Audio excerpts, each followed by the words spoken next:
नमस्कार, मैं हूं संदर्शिका और आप सुन रहे हैं पॉडकास्ट हेलो किसान। हेलो किसान के खरीफ नामा सेगमेंट में आपका स्वागत है। इसमें आपको हर रोज मिलेगी खरीफ सीजन से जुड़ी टिप्स की जानकारी। आज जानिए क्या है इंटीग्रेटेड फार्मिंग और इससे कैसे उठा सकते हैं फायदा।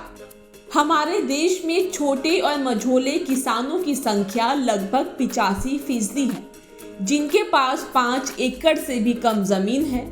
पारंपरिक खेती करने वाले इन छोटे मझोले किसानों को मौसम की वजह से नुकसान उठाना पड़ता है। इस बात को ध्यान में रखते हुए कृषि वैज्ञानिक किसानों को एकीकृत खेती यानी इंटीग्रेटेड फार्मिंग करने की सलाह दे रहे हैं। इंटीग्रेटेड फार्मिंग का मतलब है कि किसानों को खेती के साथ ही खेती से जुड़े दूसरे काम भी करने चाहिए। इससे किसानों की आय 4 से 5 गुना तक बढ़ सकती है। पहले समझते हैं कि आखिर ये मॉडल है क्या।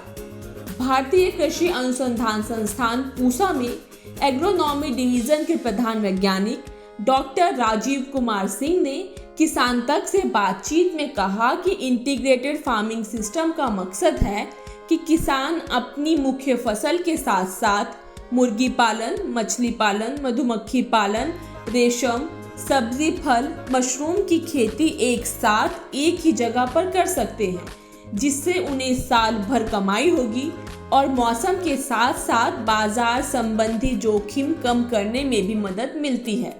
डॉक्टर राजीव कुमार सिंह ने आगे बताया कि ये किसान जिनके पास हेक्टेयर जमीन है, वो सालों से पारंपरिक तरीके से उस खेत में धान और गेहूं की खेती करता आ रहा है, जिससे उसे अभी तक साल में 1.5 से 2 लाख रुपए की आमदनी होती है। लेकिन वही किसान पारंपरिक खेती को छोड़कर 1 हेक्टेयर में इंटीग्रेटेड फार्मिंग करता है और खेत का लेआउट इस तरह तैयार करता है जिसमें सब्जी उत्पादन, बागवानी, मछली पालन, मुर्गी पालन, बकरी पालन, गाय पालन, मशरूम उत्पादन, मधुमक्खी पालन और बाकी खेत में धान, गेहूं जैसी पारंपरिक खेती की जा सके, तो उसे अब 1 हेक्टेयर में 4 से 5 लाख रुपए की वार्षिक आमदनी हो सकती है, जो पारंपरिक खेती की तुलना में 2 से 3 गुना ज्यादा होगी। इंटीग्रेटेड फार्मिंग में पानी की जरूरत ज्यादा होगी। ऐसे में पानी के लिए खेत की जमीन में एक तालाब खोदें, क्योंकि उससे 3 फायदे होंगे। पहला, फसलों की सिंचाई, दूसरा, मछली पालन और तीसरा, बत्तख पालन किया जा सकता है। इंटीग्रेटेड फार्मिंग मॉडल में अमरूद, लीची, आम, सब्जियों के पेड़ की जगह के हिसाब से लगाए जा सकते हैं और खेत के पास ही गौशाला बनाई जा सकती है। फार्म हाउस में मुर्गियों के साथ साथ बतखों को भी पाला जा सकता है।